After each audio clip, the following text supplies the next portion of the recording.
مرگ معاویہ اور امام حسین علیہ السلام کی دربار ولید میں طلبی۔ معاویہ ابن ابی سفیان کی موت کے بعد جب یزید تخت حکومت پر قابض ہو گیا تو اس نے اپنی سلطنت کے اطراف و جوانب میں فرمان بھیج کر اپنی بیعت حاصل کرنے پر زور دیا۔ اسی سلسلے میں ولید ابن عتبہ ابن ابی سفیان حاکم مدینہ کے نام یزید کا یہ حکم پہنچا کہ حسین ابن علی، عبداللہ ابن عمر اور عبداللہ ابن زبیر کو سختی کے ساتھ میری بیعت پر مجبور کر، بالخصوص حسین ابن علی پر پورا زور دے۔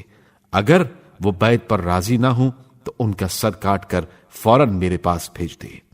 اس حکم کے پہنچتے ہی حاکم مدینہ نے امام حسین علیہ السلام اور عبداللہ ابن زبیر کو بلا بھیجا۔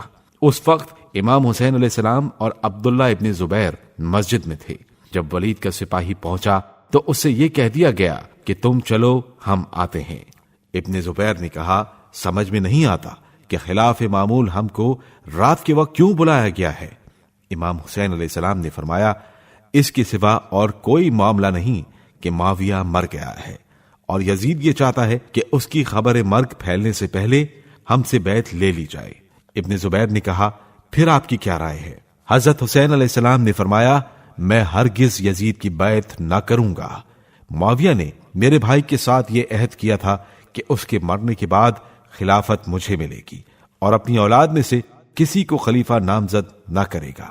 اگر معاویہ مر گیا ہے اور اس نے اپنے عہد کو پورا نہیں کیا تو اس نے یہ ہم پر بہت بڑا ظلم کیا۔ میں یزید کی بیعت کیسے اختیار کر سکتا ہوں؟